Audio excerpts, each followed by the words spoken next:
What's up, guys? Welcome back to this week's Pinball Effects tournament video. Today in this video, we're going to talk a little bit about the Whitewater one ball challenge we had last week. And then for next week, I decided we're going to play Party Zone because I did put up a vote, but there was a tie between Junkyard and Party Zone. So I figured, you know what? Let's just pick Party Zone because the Super Bowl is coming up next week, and that's a reason to party, right? So even if that reason is not good enough, I feel like Party Zone is a table that it got votes on previously, so let's just do it, right? I like the table, and I think it's also a Dennis Nordman table, if I'm not mistaken. So Dennis Nordman, okay, so Dennis Nordman tables. We just played one. Whitewater is, Whitewater is a Dennis Nordman table, and so is Party Zone. Yeah, Party Zone from '91.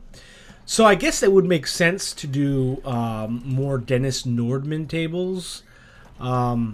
He is also one of my favorite designers because I really enjoy his table with Whoa Nelly.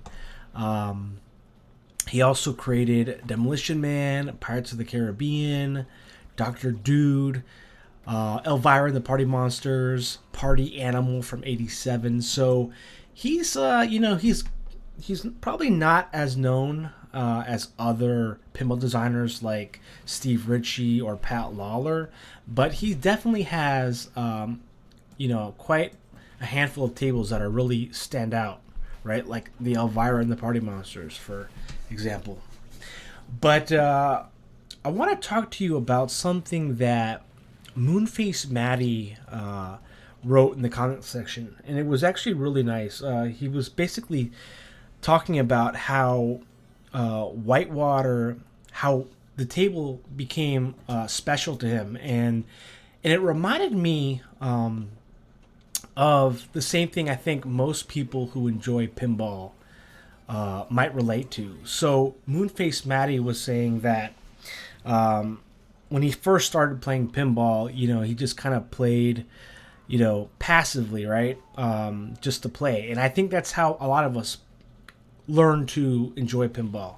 We play passively. We're just, as long as the ball isn't draining and it's hitting things, it's good fun, right? But he was telling me in the comment section that when he first started playing in, Whitewater, when he kind of took it seriously, and he started to really that was his aha moment. That was the table that really got him interested in pinball itself. The fact when he was able to actually understand the table and how it's meant to be played, right? And he was telling me in the comments that he got to number one. He was sitting at number one in the leaderboards on Whitewater for a brief amount of time before, as he said, the heavy hitters came and took over his spot. But to be in first place at any point on the leaderboard on Pinball Effects is huge because, as you know, this game has, I think, like 1 million players or more, something like that. And so whenever you can be number one on the global leaderboard for any of these tables, especially a table like Whitewater, which I think is it's not a beginner-friendly table. It's actually one of the advanced intermediate tables. It's huge. And so he really just kind of told me how Whitewater became to be this special table for him. And it shows right here with one ball getting 306 million points. But I kind of want to mention the fact that I think we all have similar experiences where there was that one table that made us interested in pinball altogether, right? Whether it was Attack from Mars, which I think it was for me, or whether it was Space Cadet on the computer, or whether it was the Austin Powers pinball on PlayStation, or if it was those early pinball games, Big Race USA, right? Or Fantastic Journey, or the web, and all these early digital pinball games, or even Sonic Spinball, right? I know a few of you have talked about Sonic Spinball. So it's really interesting to me that, that some tables have this effect on people where they play a table and they start to enjoy it, and they become masters at it, right? They master the craft. And people I think in my own example would probably be Attack from Mars or Diner, right? Just I like Diner because I like the theme. I like the fast food theme of Diner and the music. But so I want you to kind of think about that. Think about what really kind of cemented your love for pinball. What was that moment where you got that aha, I know how it's meant to be played. I'm not just playing passively. And so that brings me to my next point about playing pinball. There's two ways I think to play pinball. There's passively playing pinball, which I think most people do, and and let me remind you, there's no right or wrong way to play pinball. All right, but I think there's two different ways that you can enjoy it. So passively is like just playing pinball for fun, just sitting back, enjoying the theme, looking at your points, hitting bumpers, just starting modes, doing multi-ball, just kind of passively doing it, not really actively engaging. Whereas actively playing pinball, which I think Moonface Matty is talking about here, is when you actually start to understand, how to play the actual table. And from that understanding, you get a lot more enjoyment, right? Because you're understanding it more and you're making, connections. You're finding strategies, what works, what doesn't. And you're actively thinking about playing it. What instead of just like kind of flipping for no reason, you're kind of timing your flips. And that's where the mechanics come in. And that to me is, probably the best way that I think about pinball, because I think what attracts people to the hobby itself is the fact that it can be enjoyed passively, right? It's a very it's a very beginner friendly kind of hobby. It doesn't take a lot of you don't have to do a lot of training. You can play right away, right? But when you understand a table and it's all its intricacies, and you start all the modes and you get to wizard mode, it just becomes that much more special. So that was a cool thing that Moonface Matty talked about. And this idea of actively versus passively playing pinball, I think you can, that happens in a lot of things, right? Like, say, for instance, you're watching movies. I think when you watch movies for the first time, or you find your favorite movie, you're first going to be passively watching it, right? That's the enjoyment part. But then when you watch it for a second or third time, then you kind of notice more things, and maybe your appreciation for that film, grows because of you when you start actively watching it. So I think this thing that I know I'm just talking about it in the context of pinball, between actively engaging versus passively, but you can take it to a lot of things in life. So kind of think about that, and think about the table or the tables that really kind of sparked your love for pinball. Speaking about Whitewater, though, I think it's definitely not a table for beginners. I think it's designed for advanced players, and for a long time I had always thought that, I guess I just assumed Whitewater was easy.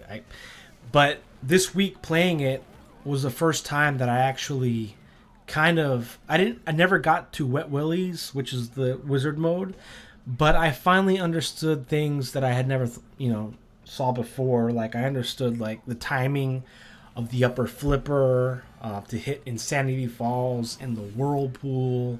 I understood how to lock the ball for the Whitewater multi-ball.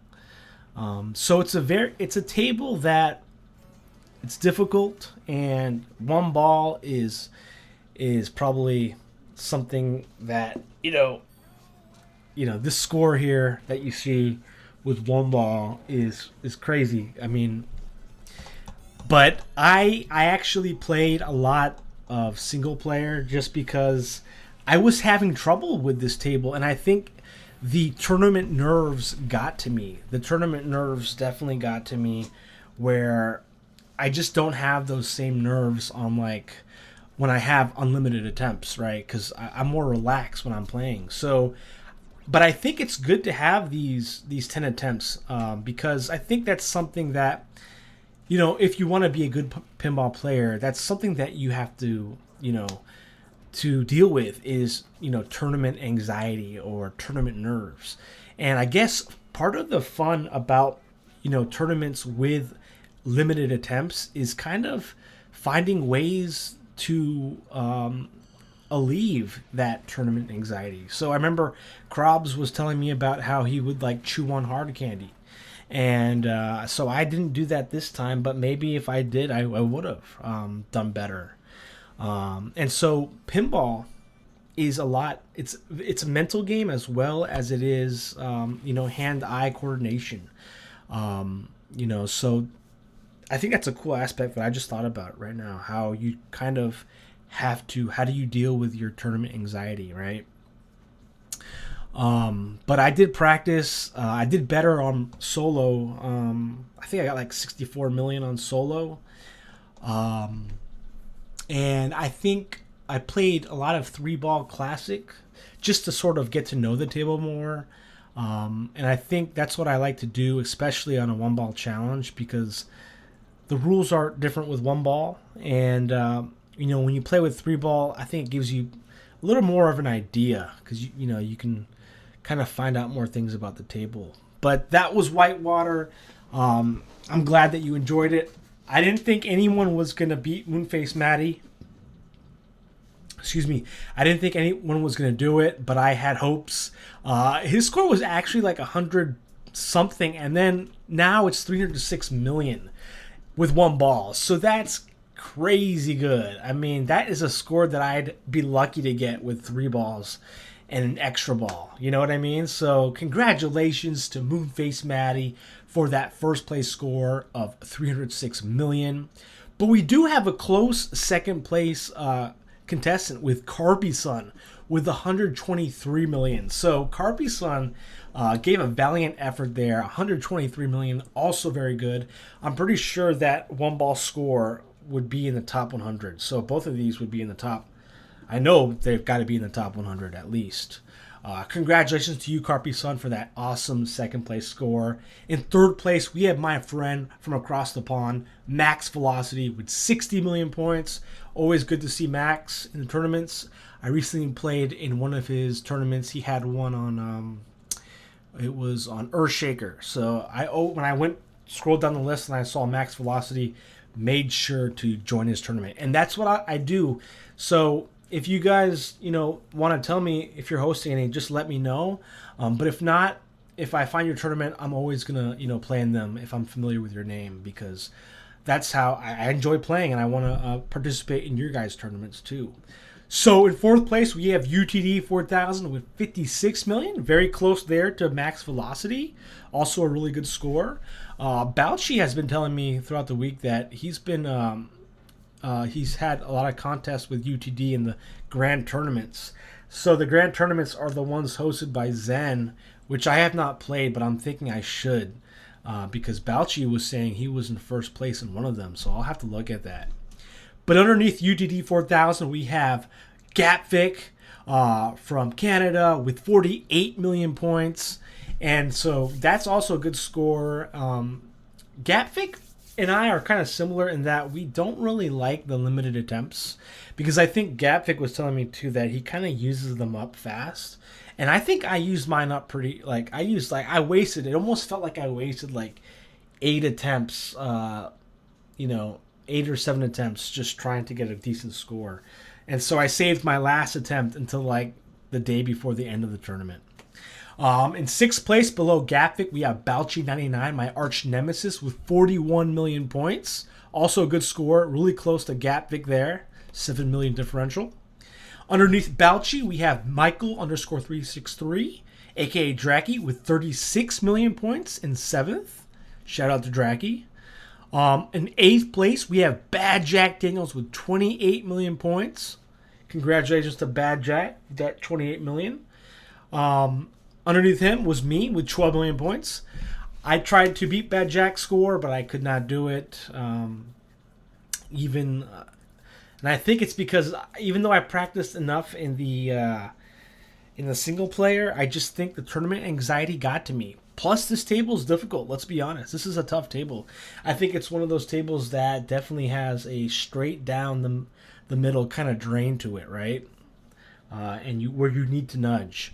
Below me is Jabba the Blade in 10th place with 12 million points. Very close score here, like 30,000. Jabba actually has been playing Zakaria Pinball, and he is, as of this video, is in first place on the retro table, the Winter Sports Retro. And I played that table, but I saw him in first place, so congratulations to Jabba the Blade for being in first place on Zakaria on that retro table, which is a fun one. It's one of the new ones they gave, one of the 13 they released for free. So definitely try that out. I'll have to ask if Jabba is still in first. Underneath him, we have my friend Urko in 1945 with 7 million points here. Congratulations, Urko. And in 12th place, my friend Wombat in a Hat with 6 million points, close to 7 million. So thank you, everyone, and congratulations again to Moonface Matty. And thank you, Moonface Matty, for sharing your story about Whitewater. I thought that was pretty neat and kind of makes me think about our own stories, right? How some pinballs hold a special place in our heart. So let's go here. Let's continue. And let's go. Let me just check real fast if any votes came in. But okay, so, yep, Party Zone. So we're going to create a tournament. And we're moving through these Williams tables. Public, it's going to be a 1 ball. Unlimited attempts, 6 days. Let's see here, 6 days. 6 days, public. 1 ball. Unlimited attempts, 6 days. Okay.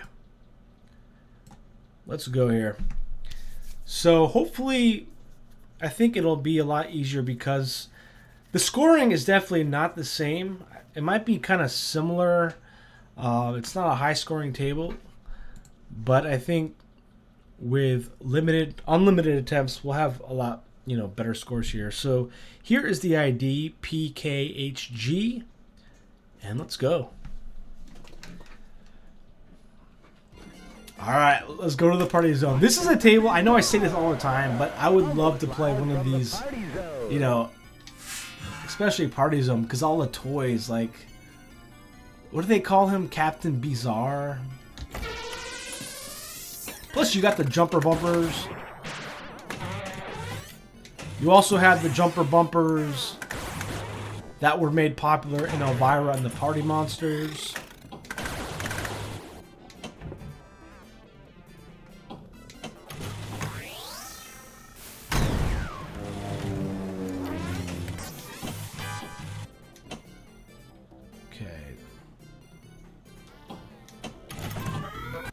Party Animals. Oh yeah! Party Animals is a reference to Dennis Nordman's 87 table.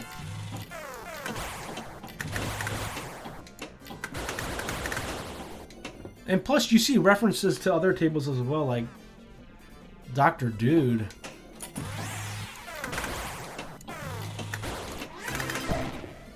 Okay. Oh, you want to hit the slingshots. Till you drop. Bop till you drop.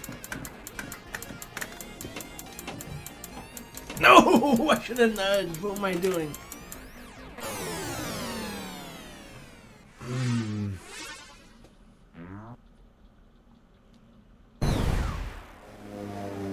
Well, guys, I'll keep it here. I'll definitely go back to this, but I just wanted to put this tournament video out there. Hope you enjoyed. Thank you for playing. Thank you for watching.